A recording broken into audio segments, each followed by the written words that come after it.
msikilizaji, karibu katika simulizi ya Binti Lozi. Hakika ni moja ya simulizi bomba kabisa. Nikukaribishe katika channel yetu ya simulizi zetu, uweze kusubscribe na kuwa miongoni mwa watu ambao watakuwa kwanza kupata simulizi zetu.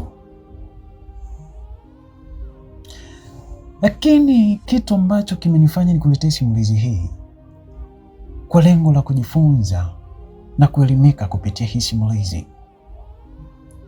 Binti Lozi ni moja ya mabinti hodari sana katika maisha yao.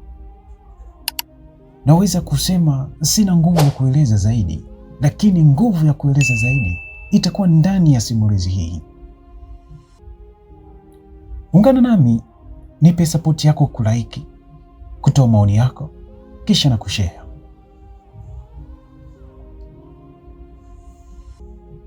Binti Lozi amezaliwa katika kijiji kinachoitwa Mpogoro. Mpogoro ipo huko Morogoro, ukiachana na kabila la Wapogoro. Kuna kijiji kinaitwa Mpogoro huko mkoani Morogoro. Na si kwamba tu kijiji kinaitwa Mpogoro, hata kabila lake ni Mpogoro. Ameandika simulizi yake kutufunza na kutuelimisha sisi watu. Amezaliwa katika nyumba ya familia ya watu wawili, yeye Lozi pamoja na kaka yake.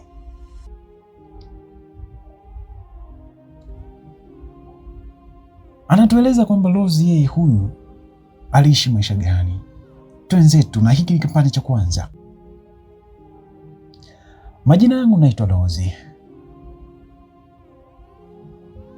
Naishi mkoani Morogoro nikiwa na kaka yangu tu. Nilipoteza wazazi wangu nikiwa kidato cha kwanza, huku kaka yangu akiwa ameshamaliza form 6 ili anataka kwenda tu chuo kikuu. Ndipo tulipoteza wazazi. Bahati nzuri mimi nilikuwa naenda kwenda kidato cha pili, na kaka yangu ilitakiwa jiunge na chuo kikuu. Kaka yangu akaamua kunipambania mimi badala ya yeye kuendelea na masomo yake, huku akisema elimu haina mwisho. Siku moja nami nitaendelea katika masomo yangu. Sasa kipindi hicho kaka yake na Lozi aliamua kung'ang'ana kumfanikisha mtoto mdogo wake ambaye anaitwa Lozi, ili Lozi aweze kufika hatima ya maisha yake katika elimu. Na Lozi darasani alikuwa vizuri. Alikuwa akisoma shule ya kata tu, si private, normal. Lakini masomo yake alikuwa yanaenda vizuri sana. Hivyo ilifanya kaka yake awe shupavu sana katika kijiji kile, kupambania maisha ya mdogo wake ambaye alikuwa naishi, ili aweze kupata cheti kitachomsaidia maishani mwake zaidi kuliko kuishia pale elimu yake kidato cha pili. Kaka yake alipambana sana. Mitihani ya kidato cha pili alifanya Lozi vizuri, na akafanya vizuri, akafaulu kwenda kidato cha 4 cha 3. Baada ya kwenda kidato cha 3, hapo ndipo akili ya Lozi ilichanganyikiwa katika maisha yake, ikihitaji umakini zaidi. Nakumbuka Lozi alikuwa ni binti mchangamfu, mwenye kujiamini na mwenye ajuaye nini wajibu wake. Alikuwa akisoma sawa, Lakini kuna muda ambao alikosa ujasiri kwa sababu ya hawa wanaoitwa men, wanaoitwa wanaume. Unajua hata shuleni kuna wanaume. Mvulana ni yule ambaye hajabalee, lakini mwanaume, almost wanaume wote kidato cha 3 wanakuwa washavuka. So hawa wanaume ni hatari sana. Rose alikabiliana nao vikali na kuhakikisha anafanya vile ambavyo kaka yake alikuwa anapenda. Kwa hiyo alifocus na masomo, hakufocus na watu wengine. Aliishi maisha yake ya kipekee sana. Rose hakufurahishwa kamwe na tabia za marafiki zake wa kike ambao walikuwa wanaishi nao, wanafanya magroup discussion.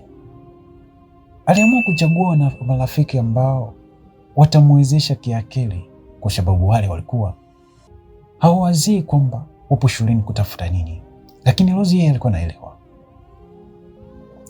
Baada ya muda, Rose huyu ndipo kipindi cha mitihani wakifanya kuelekea kidato cha 4.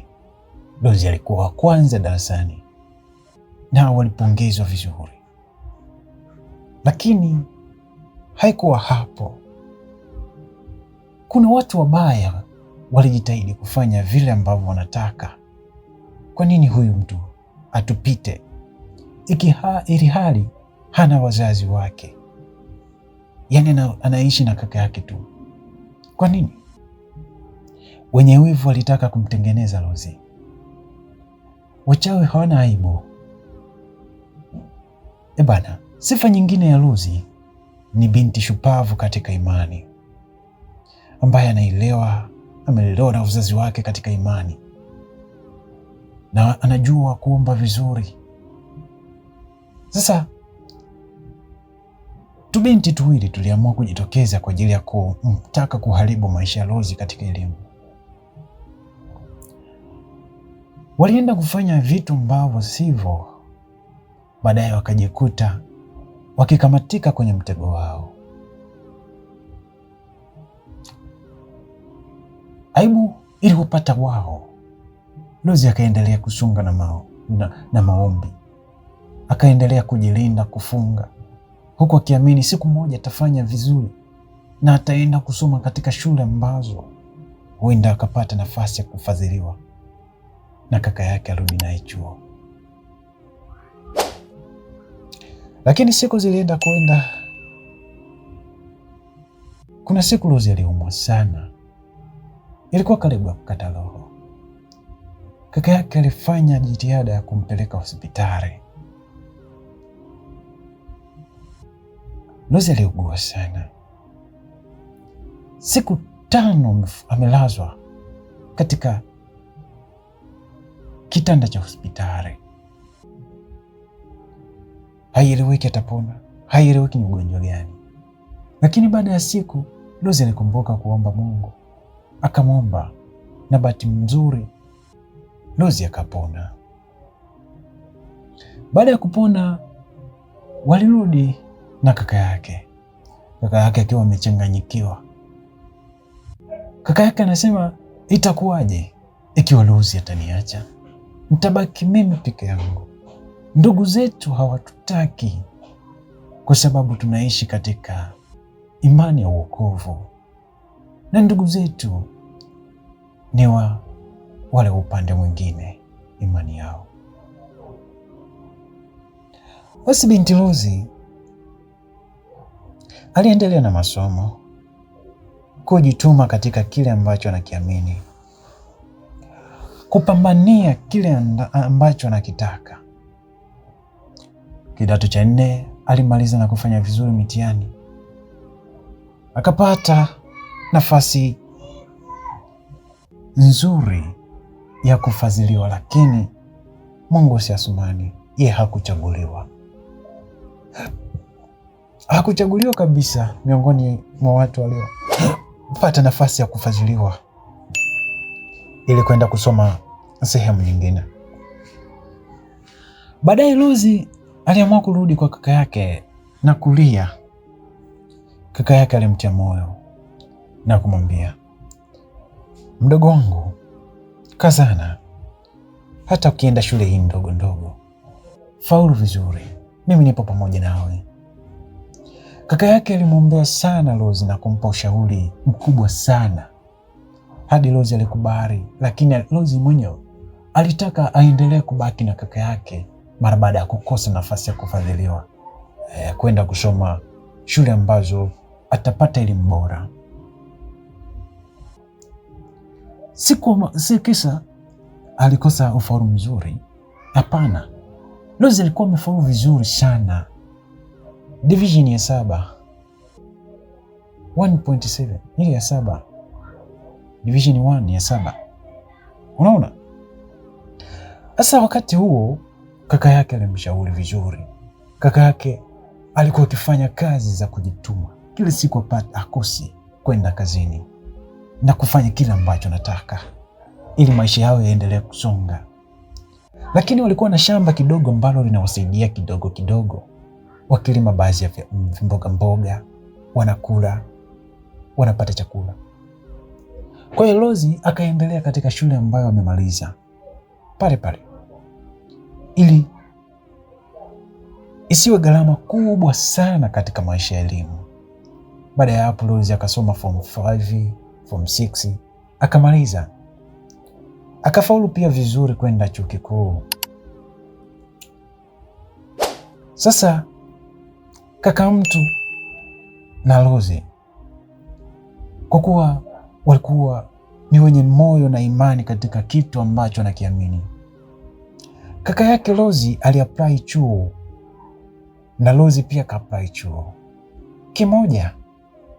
Waka-apply kozi mbalimbali, wakaomba na mkopo ili waone kama wataweza, ili waishi vizuri, watimize ndoto za maisha yao. Kaka yake Rose aliapply kusoma chuo kiko na Rose aliapply kusoma chuo kiko. Bahati nzuri kwa Rose mkopo ulitoka, lakini haukuwa mkopo mkubwa sana, wakukidhi tu mahitaji kidogo. Na kaka yake mtu mkopo haukutoka.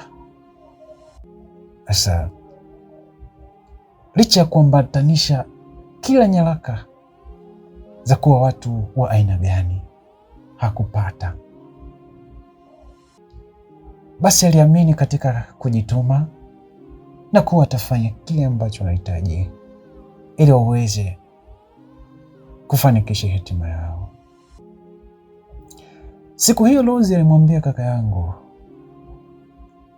mimi nipo tayari, tutakuwa pamoja, tupambane pamoja, tuanzishe kitu kabiashara kadogo ambacho katakuwa katatusaidia, tuendelee kusoma, tuende kusoma huko Dar es Salaam. Mbinu ya kwenda kusoma Dar es Salaam ilikuwa ni mbinu ya kumaliza maisha yao, kwa sababu jiji la Dar es Salaam lilivyo kuwa gumu sana, ukilinganisha kwamba hawana kupata popote tena. Kwa hiyo walipambana kuwekeza hela zao zote katika biashara yao. Miezi ilikuwa bado michache waende Dar es Salaam. Mungu si Asumani, walikuwa wameshapata takribani pesa nyingi kiasi ambazo zitawasaidia kwa ajili ya maisha ya kwenda kuanza Dar es Salaam, kuendelea na maisha ya elimu yao. Msikilizaji, walifanikisha kuandaa pesa nyingi kabisa, lakini niseme siwezi kuzitaja. Katika kipande cha pili hizo pesa nitakwambia ni kiasi gani waliandaa. Bali sasa nikutakie usikilizaji mwema katika kipande cha pili kitachofuata. Hii ni Simulizi Zetu. Subscribe, like, toa maoni yako, tuwe pamoja katika simulizi zitazofuata pia.